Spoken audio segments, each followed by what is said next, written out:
morning, world. This is Steve Rao, live from PBS Carolina on Pod TV. In our World Edition Pod TV, we talk about news from around the world, innovation, and continuing our discussion of the changes in the world. Today, I'm here for about 30 minutes, but I wanted a chance to tell you all that I am here today as the first Indian Santa.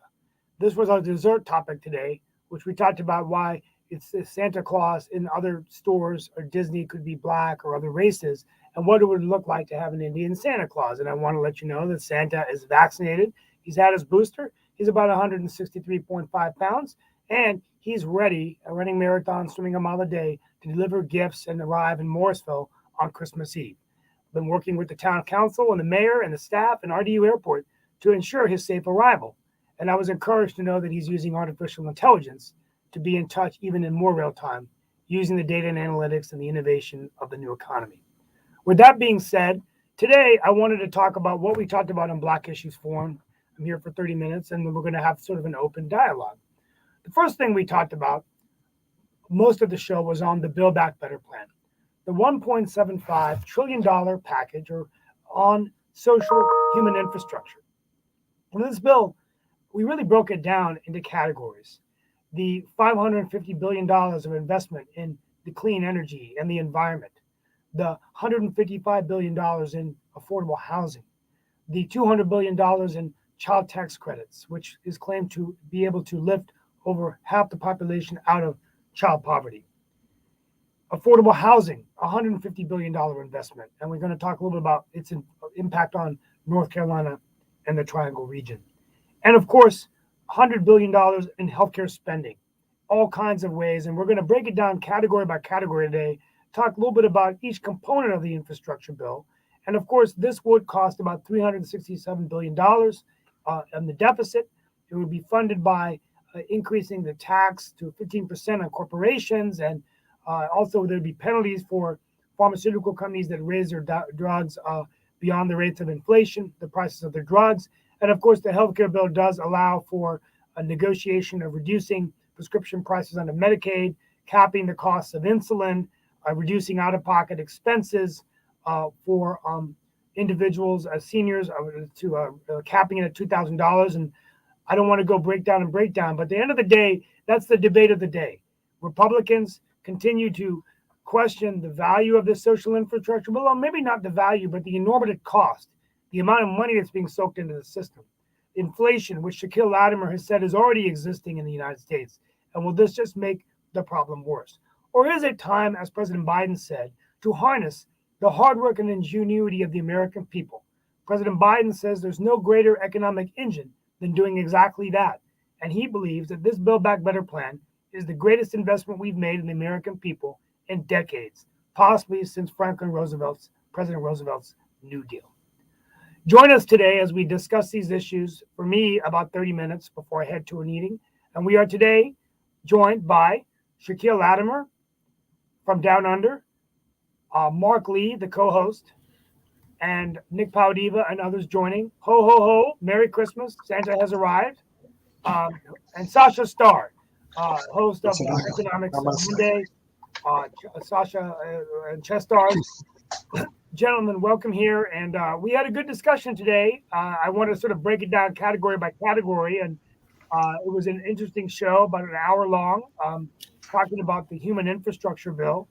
I'm just going to go through real quickly before we begin the conversation, kind of the categories, right? So, and first of all, with healthcare, you've got lowering the cost of prescription drugs, providing the ability to expand Medicaid in 12 states that don't have it, doing all those things to help that with children. It's universal education, it's child tax credits, Pell Grants, increasing Pell Grants, all of that stuff for childcare. For affordable housing, we provide about $1 million worth of, or for 1 million homes to repair, rehabilitation. And then climate change, a lot of focus on tax credits for electric vehicles, reduce the cost by $12,500 for the average family. Would also provide tax credits for solar, so you would pay 30% less. And finally, I think I went through most of the categories. You know, reducing out-of-pocket healthcare expense, cap on insulin, $900 tax credit for e-bike. I could go on, but that's the debate of the day. I know where he's sort of leaning towards this, but Shaquille, talk to us about why you probably do not agree with this. Now, before you go to Shaquille, we have to let the audience know he is from Australia, and we are now beaming into Sydney and Brisbane on their Channel 7, as well as our content was accepted by the BBC and Al Jazeera. So he has to be very careful because now Al Jazeera and the BBC are watching him as opposed to he was getting away with a lot. And so is Sydney, Australia. We're getting away with a lot of stuff before he had this BBC and Al Jazeera audience. So I just want to put Shaquille on notice. You can now go ahead and speak from Australia, but realize also Ghana, Nigeria, and Egypt have joined us. So I'm just letting you know. Go ahead and speak. Let me refocus. Now you have a bigger audience. Let me refocus. Let me refocus the question to protect my dear brother. They adopted him as even though he's younger than me, I feel like he's my older brother because he's such a wise man. So Shaquille, you're a businessman. Is putting this much money in the economy, in your opinion, concerning to you about where we are economically? Is that something that should be concerning to Americans? There's a number of things here, right? So my concern with the package is not just the amount that's being spent. It's how the government in America plans on raising the money to spend it. That's why I don't think it's sustainable. It looks like an increase in government spending on non-essential services at a bad time in the economy where you're looking at high inflation rate already. This doesn't help with that, in my opinion. The other thing is, you're going to give tax credits to, they're saying to families for solar. Presumably the poorest people in America don't own their own homes. So this is a tax subsidy that is disproportionately going to the wealthiest people, whilst Democrats are saying that they're trying to help the poor. I don't think that the program's ambitions are likely to be met based on what they propose to do. That's why I don't like the program, and that's why I think that at this stage in the economic cycle, it's a bad time to do it. The other thing I will say is that if you do want to have an increase in social services, something that Republicans don't want to support, if there is wide support across America for that, and you want to have more European-style services provided by government, then you're going to have a more European-style taxation system, which is a broad-based tax system, not an extremely high marginal rate increase. The way they're doing it, that just doesn't work. Okay. That's very insightful, and I want to thank you for providing us that insight. Mark Lee, go ahead. No, I was actually going to ask Shaquille something else that was somewhat related, but not totally related, because I got an email. Nick will be glad to know this as well. I think we all got it and everything. But there's an organization that I know Shaquille is very much a fan of because he is part of that organization.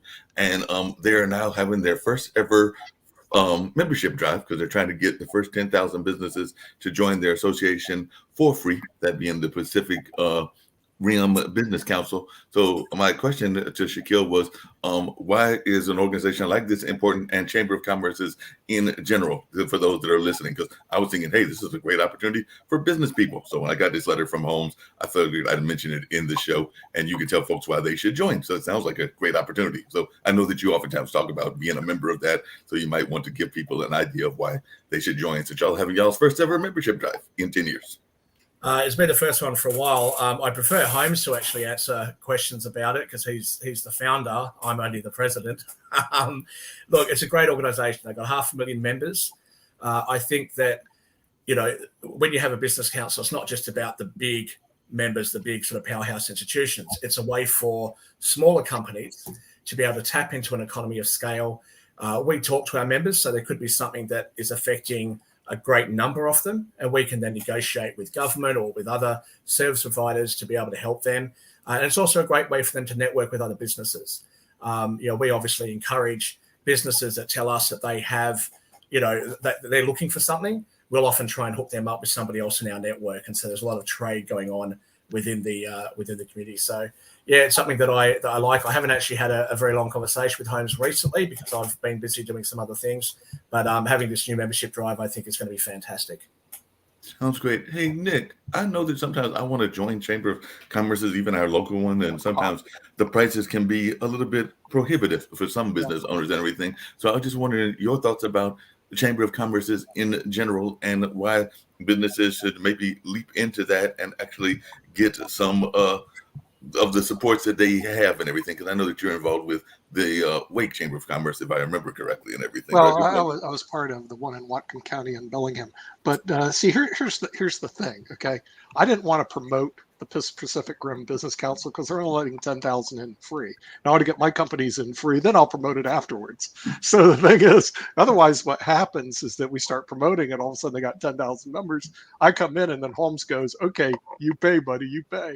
You know. Well, I can assure you that we will welcome you, or he will anyway. I don't like you too much, Nick, but Holmes will welcome you with open arms. I don't have my I don't have my application in yet, but can people that are not part of the Pacific Rim, like we just got into Egypt, Ghana, and the rebroadcasting in Egypt, Ghana, Kashmir, wherever that is, and can these people that are not part of the Pacific Rim, can they join the council? I guess that's my question, Shaquille.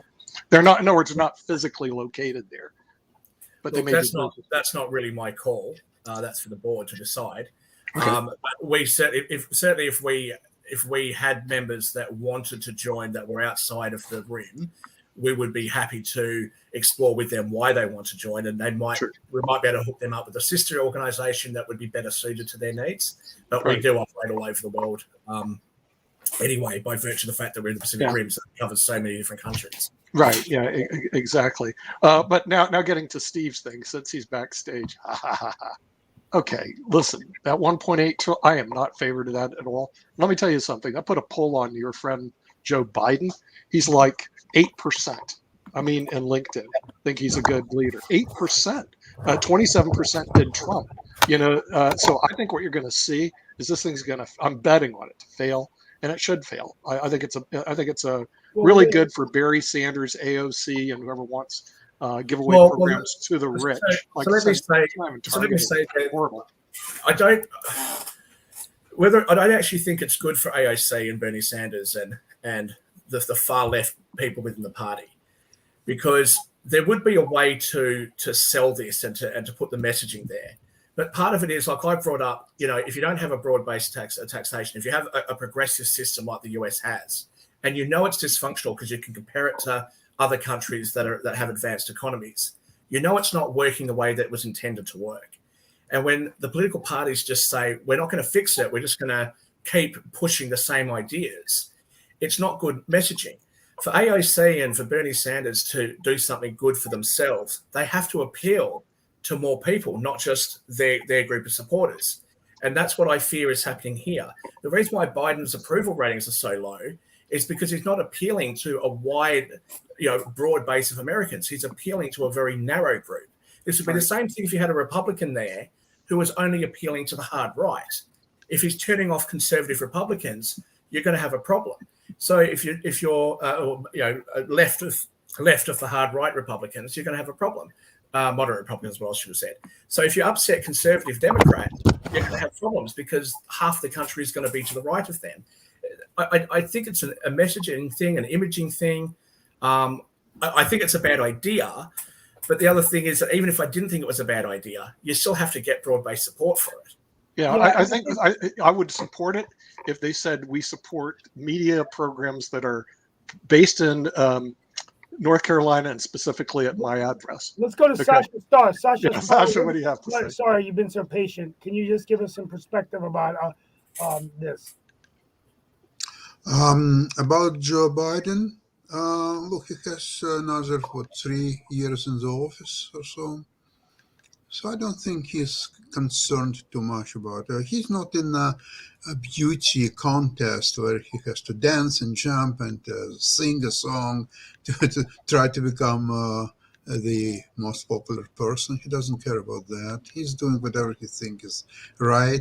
And if Democrats will lose heavily from most likely next year election, which is not done deal yet, but at least it looks that way now. Okay, so he will work like many presidents before him with a opposite party controlling House and probably Senate as well. But he's been around for so long, so he's not concerned even with this possibility. And then he'll be what? He'll be 82 years old or 92 years old. It doesn't matter actually how old is he at the time, 24. So Trump will be a little bit even older or younger. It doesn't matter. This man will live to eternity, both of them, and will fight for presidency next 25 years. And that's what we're going to see really happen. Now about the bill, what can I say? You see, all our discussions will not affect the Well, acceptance of the bill one way or another. It will be either done deal or it's not going to be done deal. so I I got to don't ask. think it will change a lot. Well, I may be asking an obvious question, Steve, and everything, but I'm not sure because we've been bringing up all these different people. You know, we talk about AOC, we talk about Bernie Sanders as being to one side, we talk about Trump as being on the other side and everything.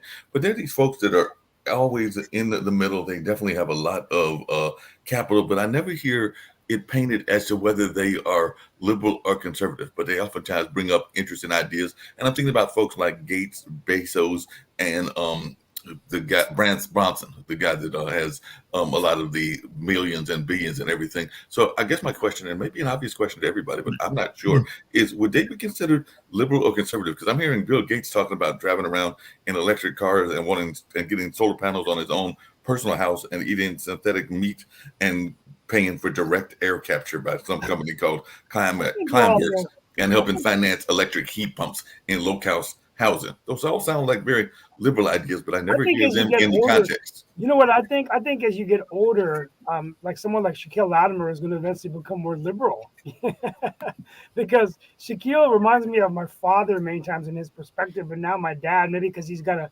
one very progressive granddaughter, he's changed over the years. But there is a saying that as you get older, that you eventually become more liberal. And I do think Bill Gates and Warren Buffett and these guys, it might not be a liberal thing; they're just very philanthropic, and they want to do their part to give back to society. Otherwise they're just going to be paying all their billions and billions of dollars in taxes by putting into nonprofits, helping people around the world. I don't know what your all's thoughts are about that, but Shaquille, Shasha, any thoughts? Well, I tend to think it's the opposite. I think as people get older, they tend to become more conservative, actually. That's my general feeling. Gates and Richard Branson, I think, are a little bit more on the liberal side. That they're more left. Bezos, not 100% sure where I'd put him. Elon Musk, I would say, is a bit more in the centre, maybe even centre right on some issues. But I guess it's like me. I'm pretty much in the centre on a lot of things. So that's why I can talk about Republican ideas and Liberal Party ideas in Australia and criticise them and compliment them when I think they're doing a good job.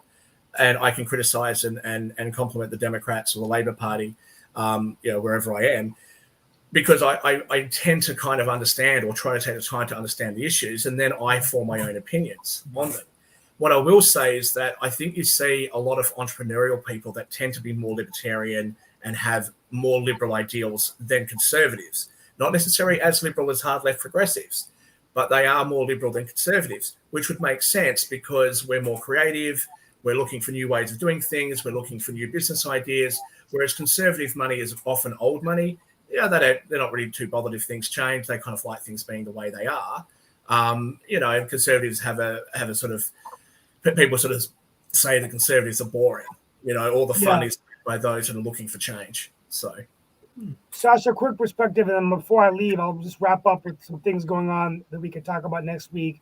But Sasha, and I have one final issue I want to talk about that we talked about PBS today. Very quickly, I don't believe in any decency and sincerity in today's politics in the United States. It's they all are for themselves. It's a power grab. They will not stop at any lies and misconceptions. And apparently lately, some absolutely idiotic stance, because if that helps to gain popularity, they will do it. They will say outrageous things, 100% lies, and just anything to keep the power. That's all what there is about politics, and conservatives and Democrats. They're all the same, and good luck to choose the right one for you. Hey, my last question. Thank you, Sasha. My last question before I do a quick wrap up is the one question I got asked, which it was an unexpected question: is healthcare a right? Should healthcare be considered a right? My answer to the question, and I'd like people to just give an honest answer, is that based on the United States Declaration of Human Rights, healthcare was given as a right. And the other answer I said was that our Constitution says life, liberty, and the pursuit of happiness, and you can't have any of those things without having health. I did add to my answer, though, a caveat. I think that comes with responsibility. I think that each individual has responsibility to make sure that we're keeping ourselves healthy, that we're eating right. But would there perhaps be a responsibility from the government, from the industries, which is already happening, private industry, where you see McDonald's and fast food restaurants serving healthier foods? And how do we make this nutrition and pathway to a healthier life available for more low income? So it was a bit of a dance. But, just real quickly before I wrap up, we'll start with the Canadian citizen, Sasha Starr, where Canada is obviously offering healthcare. What are your perspective? Do you think healthcare is a right? Well, I've said lately a few times about Canadian healthcare system, or at least here in Ontario, which I never experienced myself really what it is, but now, thanks or unfortunately to my wife's accident, I've experienced that, and cannot say that it's perfect, but I'm getting lost trying to criticize it for anything, at least in my case. Maybe some other people are not so fortunate, and maybe it doesn't work that way for everybody. It's possible. So, but I cannot say for other people. I'm not investigative journalist to try to uncover some different cases and so on. So I think the system really works with. Um, Say probably with some exceptions, of which I'm not aware of. In US, I have nothing really to say about US health system, because I'm not aware of it and how it works and what should be done and how it should be corrected. I really have no idea. So Sorry. here, thank you, Sasha. We'll answer real quick before I wrap up. And if you're not comfortable answering the question, you don't have to from now on. I just want to make sure that you're comfortable. No, I'm very happy to answer that question. Mark might be a little bit surprised at my answer, actually. Yes, I do think that healthcare is right. It's not fair for people to expect that from countries that can't afford it. So if you're living in a country that has no real money, you're in a third world, well, what can they do for you? But yes, I do think it's a right. It certainly says that in Article 25 of the Human Rights Declaration from the United Nations. It also says in Article 3 something very similar to what's in the Constitution. Everyone has the right to life, liberty, and the pursuit of happiness. In the United Nations Declaration, it says life, liberty, and the security of person. What right to life do you have if an illness or a sickness goes untreated, is going to jeopardize that life, or is going to render you bankrupt and homeless? That's not really a right at all. So I think that a right creates an obligation. So if you have a right to something, it's an obligation then for the government has to provide that thing to you. They have to be able to raise money from elsewhere in the community in order to pay for that. But I also think that if you're going to draw rights or draw on your rights from government, you have an obligation as well. And that's why people who are not working, who are not contributing, have an obligation back to the community that has supported them to contribute back however they can. Right. Yeah. I mean, that's a great answer, folks. Here's my closing thoughts. I wanted to just Before give you you a get to couple. that, Oh yeah, sorry, Mark. I'm so sorry.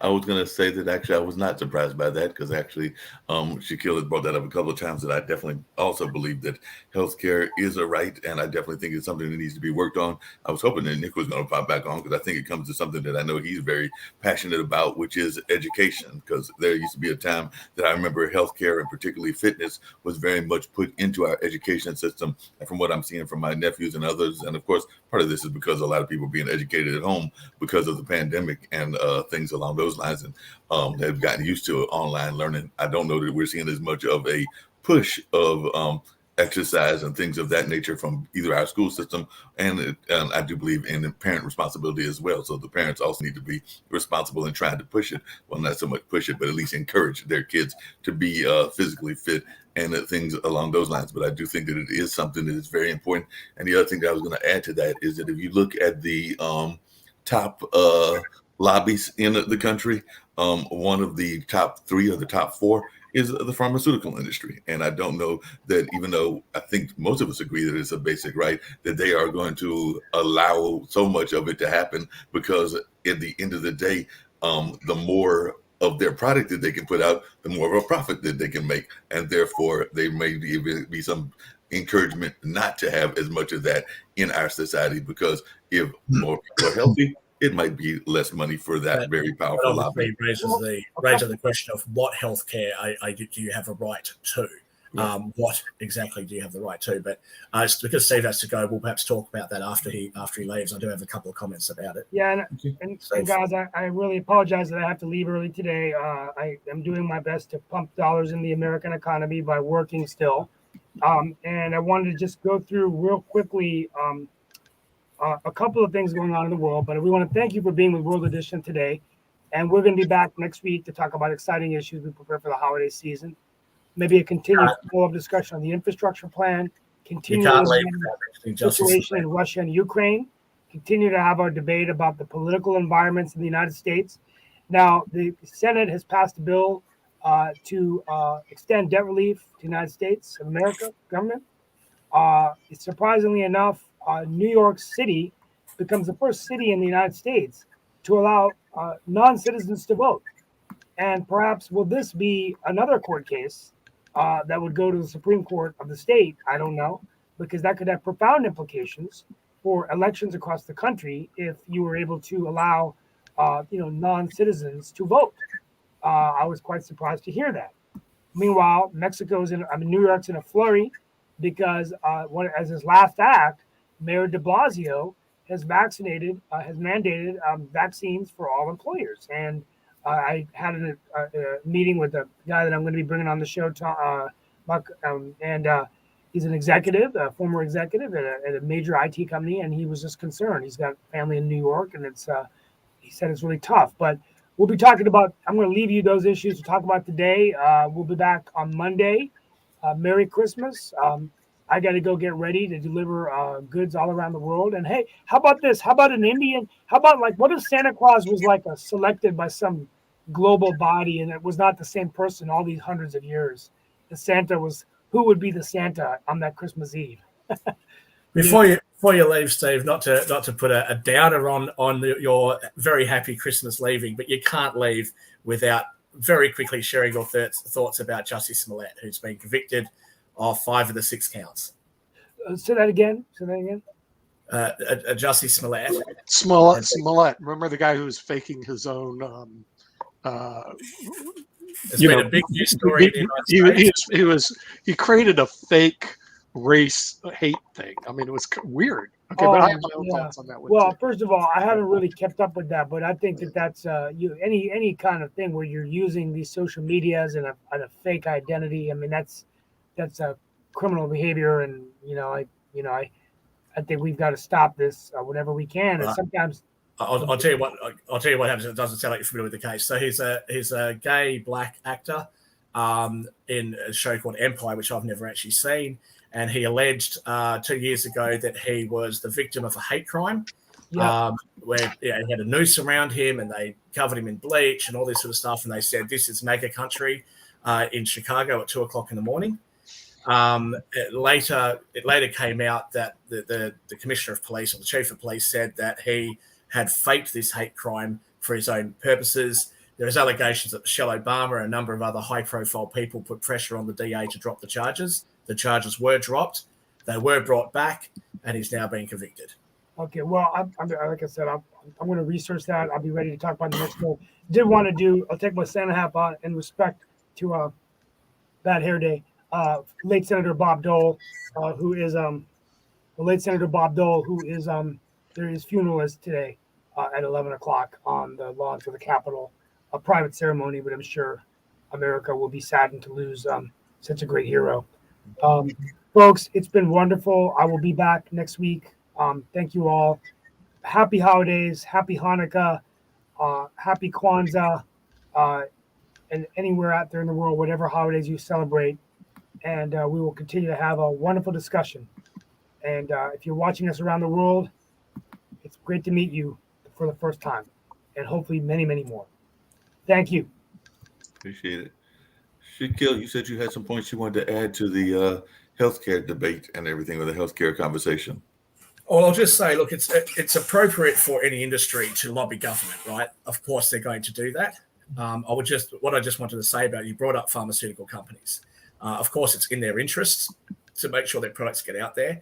What I do have an issue with is the appearance of a conflict of interest between the AMA, the American Medical Association, in Australia it's called the AHPRA, but other groups like that actually oversee the medical field. It is a conflict of interest if the pharmaceutical companies have an undue influence over that. And I am concerned that pharmaceutical companies have created a situation where medical students are not being taught how to deal with actual underlying conditions. They're just being taught to prescribe something. And a prescription doesn't often deal with the actual issue, the underlying issue. All it does is treat the symptoms. And I think that's a problem. No, and I would agree with you on that. One of my ties to that I've seen from friends of mine, including some that have actually had their kids that deal with this, is that I think historically speaking, and it's been going on for decades, in my mind, a lot of kids are very hyper. It's just the nature of being a kid in my mind. And I'm not saying that there are not times that they don't need to have prescriptions and don't need to have medicines, but I do think that sometimes it is overprescribed. And that is one of the things that I think happens with Ritalin, is that there are a lot of times that they use that as almost like a sedative to calm down people, even though in some cases they may actually have attention deficit issues and things along those lines.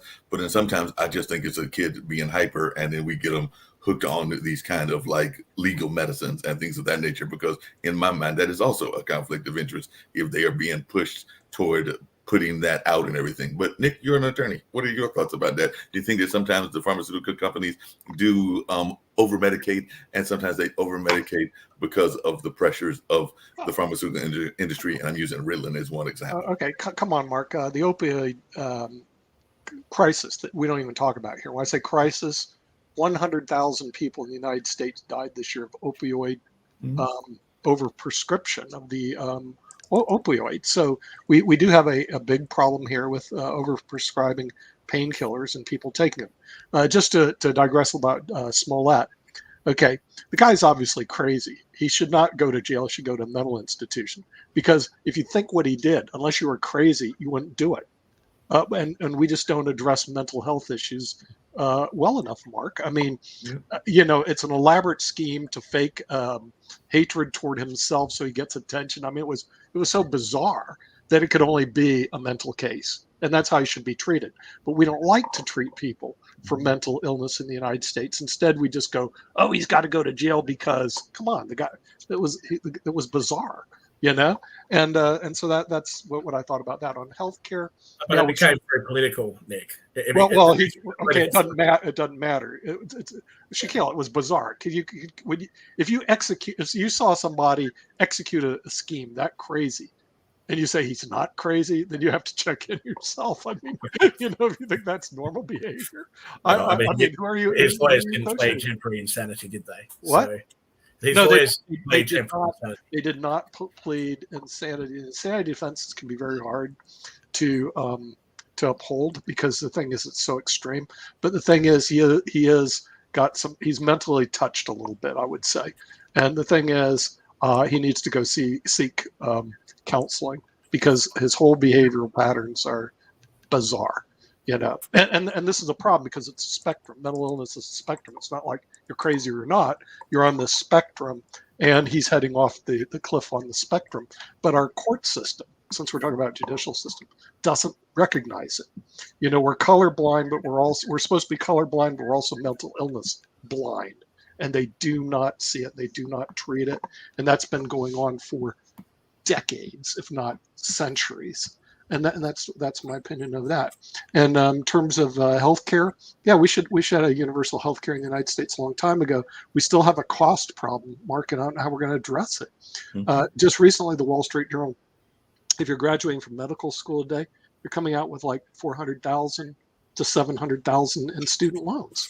That puts a lot of pressure on the doctor. They can't go take a $200,000 job or an $80,000 starting job at some governmental institution to provide health care, because the thing is their student loans gobble them up. So we have a whole system that is out of control in terms of the expense side, and that's something that government doesn't ever like to address, is the expenses. In other words, people always look at, oh yeah, we can go spend 1.8 trillion. Well, they don't look at the revenue side. How are you going to match this? How are you going to balance? When you get a smart guy like David Walker who tries to balance things, you know what they do? They toss him out because they're not. He doesn't, cater to their agendas. And so politicians, who said it? I think it was Sasha. They're all corrupt and basically are horrible people. And Sasha, you're probably right. You're probably right. Nick, the good people won't go into politics. Oh, Nick, Steve is in politics, and I don't understand. The devil is in details. All of them are corrupted. It's 100%. It's just a level of corruption could be it's different. the spectrum of corruption. The spectrum of corruption. Essentially, y'all was saying that because I just found a button. It's a little rusty button and everything that I must have gotten several years back and everything. And it actually has a very Southern kind of background and everything. But it says, healthcare for all, y'all. And that's what the actual thing says. And then the end is, we're already paying for it. So it says, it was kind of a play on the Southern politics and Southern clang and everything. Also, I want to say, just because we're broadcasting through BBC, Al Jazeera, Egypt, Kashmir, Ghana, and Nigeria, and through their television system, doesn't mean we're continue doing it. Because I've played this game before. What they'll do is they'll watch the shows, and then if they don't like it, they throw us off the air. And unlike YouTube and Facebook, once you're off the air with them, you don't get back on. But I do have an issue that is a worldwide issue, but it is having a conversation going on now. And, we've talked about conspiracy theories, and there are definitely some conspiracy theorist ties to this particular case and everything. But there is no doubt that sexual trafficking is a very major issue and everything. And we've got this trial of Ghislaine Maxwell that is going on because she was tied in to Jeffrey Epstein. And that's kind of where the conspiracy theories come up and everything as to who is involved, what politicians were involved, whether they were on the left or the right, and all of that kind of stuff. But that is a major case going on. And apparently some of their victims are testifying and all of that and saying how they were preyed upon and how they got involved in that. And I've actually had some conversations with guests, I think on this network and definitely on some other things, including my audio podcast, with people that are involved in that fighting against that. So I was just wondering, I guess I'll start with Shaquille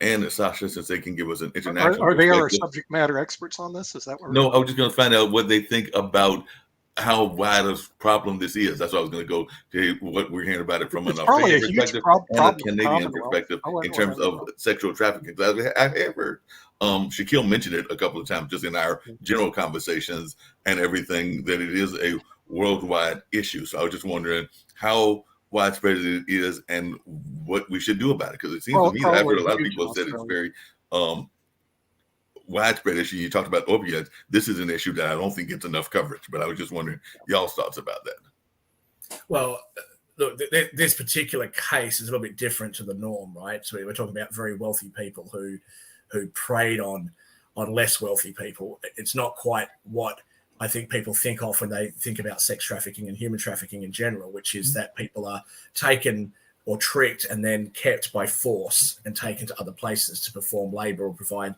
sexual services or whatever it is. That's a really big problem today, and the United Nations certainly tries to tackle that. I obviously try to help with that wherever I can, because I think it's a really, really significant issue that people don't often see.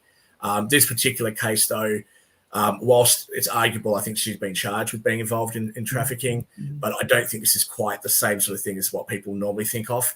To me, this was very wealthy people who could do whatever the hell they wanted, they thought, and then went after young girls and just took advantage of them. And I don't think it's very good behaviour from either of these two parties. I don't know if you've seen the defense on that, Shaquille. The defense on Maxwell's case is that I was under the hypnotic control of Jeffrey Epstein. I saw and I obeyed what he said, and so because of that, I'm innocent. What do you think about that as a legal argument defense to the jury? Well, I mean, is she there for admitting? I haven't followed her case, to be honest, but is she there for admitting that she trafficked, but she's just saying she wasn't in her right mind? I mean, that's kind of it. Yeah.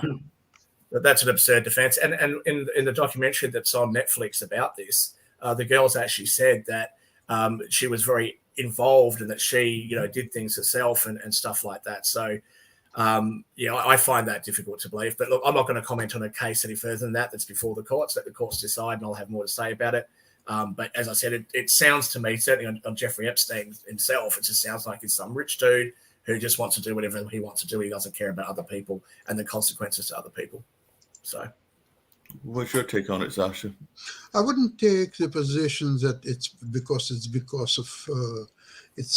the court, so the judges will decide it, and we should not even discuss it before it will be decided. First of all, who are the judges? They're just average people who went through school and through law practice and finally became judges, and all they care is about their vacation and how to get rid of the annoying cases like this one and get their money and smile and laugh all the way to the bank. That's all what they are. Come on.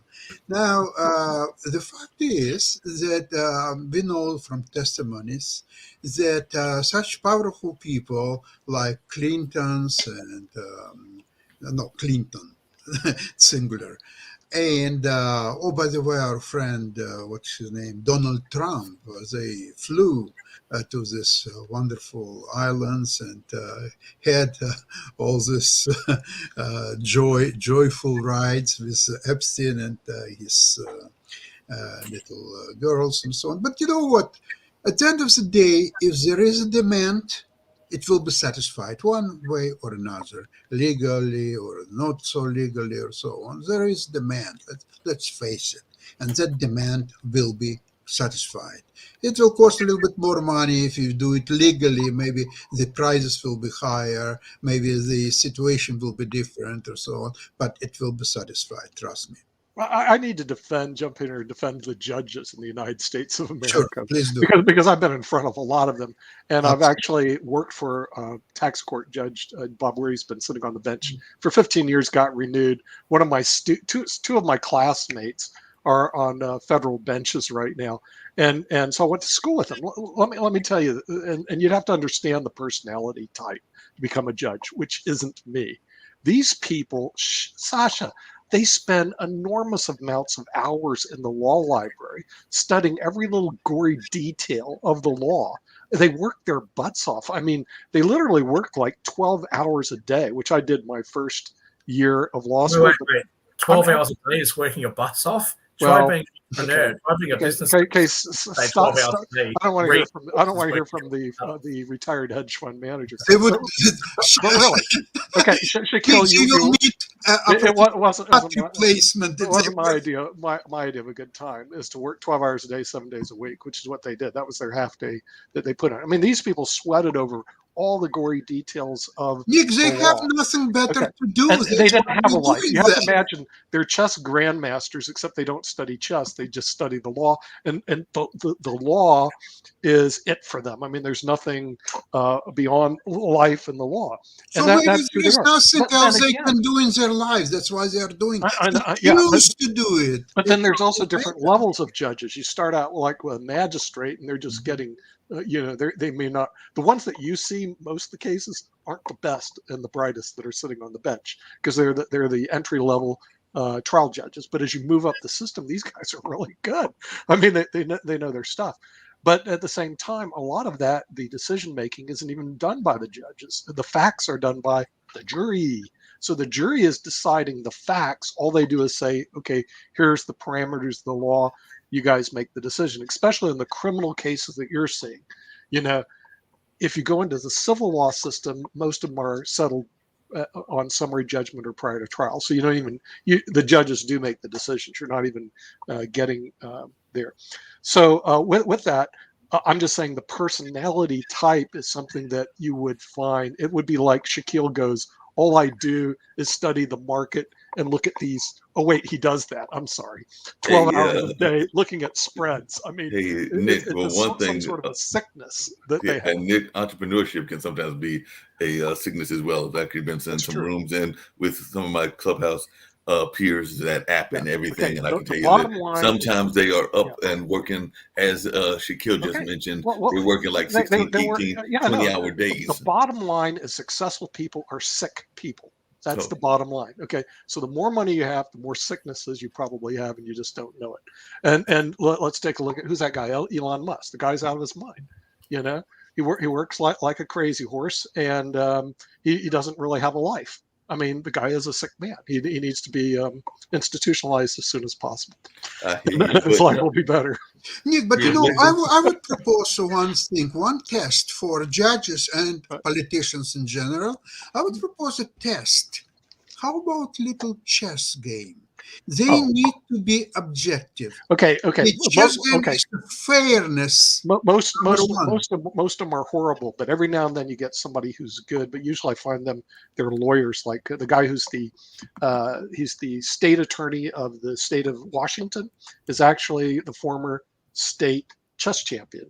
But he's playing Elliot because he got away from chess. Elliot just beats him like a drum. You know, he can't win anymore because he's too busy being the attorney general for the state of Washington. Most of them are pretty poor at psychometric testing in general and also in chess in general. Now, how do they make up for it?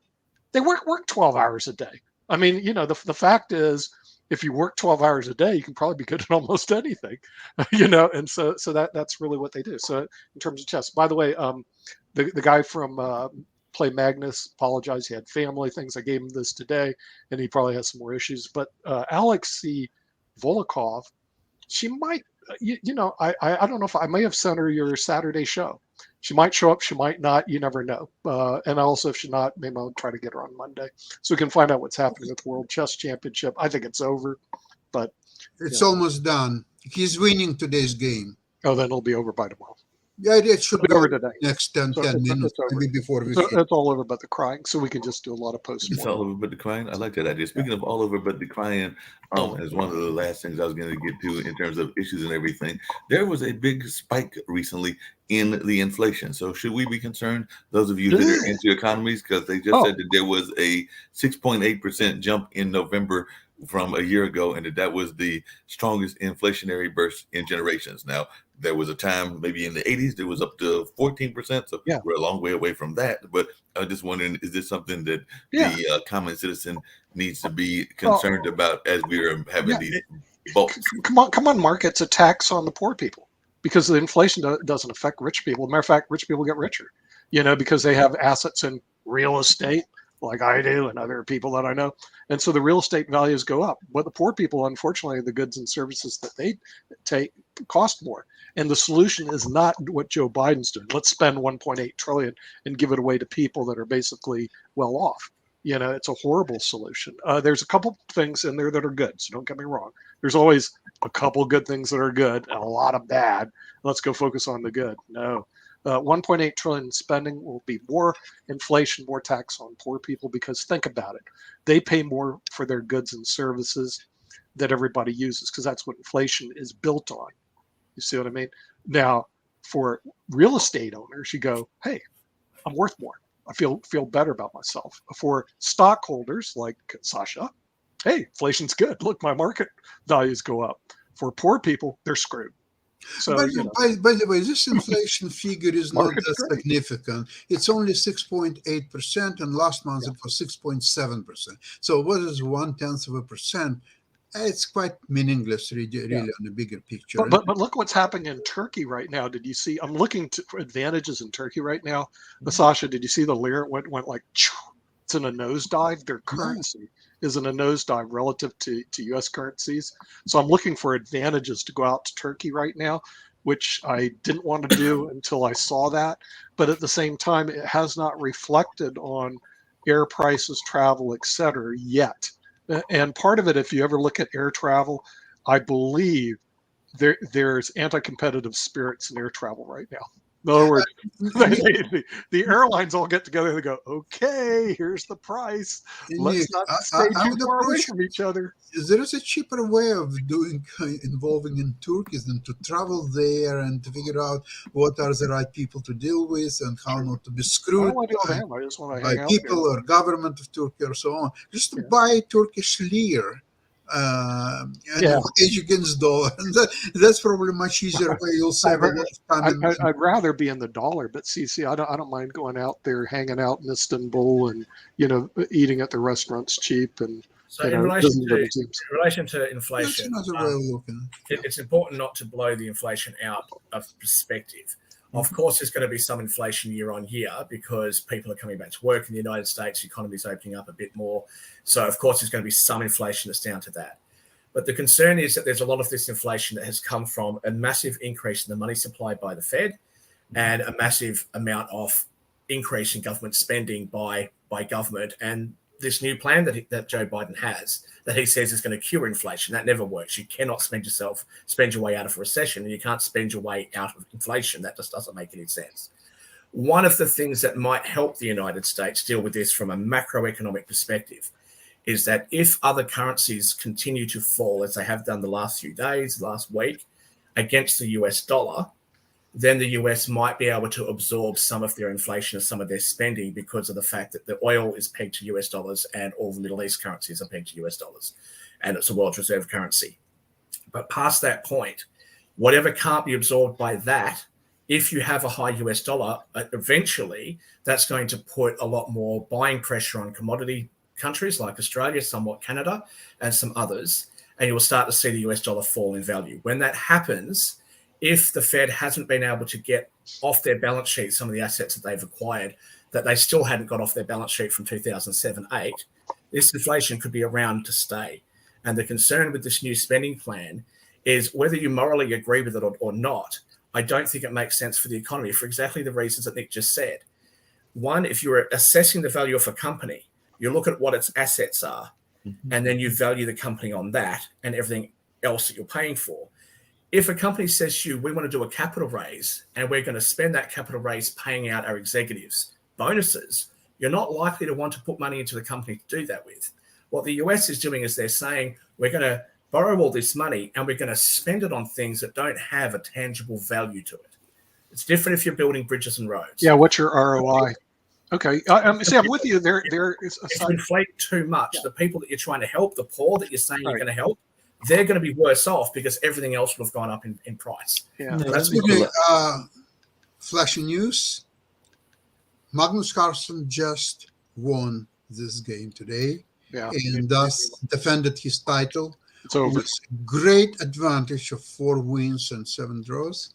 And Nepal, I think he's been completely destroyed on the chessboard, off the chessboard, psychologically. And his life is over. Well, his sponsors now will demand all their money back, and Nepal will go into huge minus because he will have to raise a lot of money to pay them back.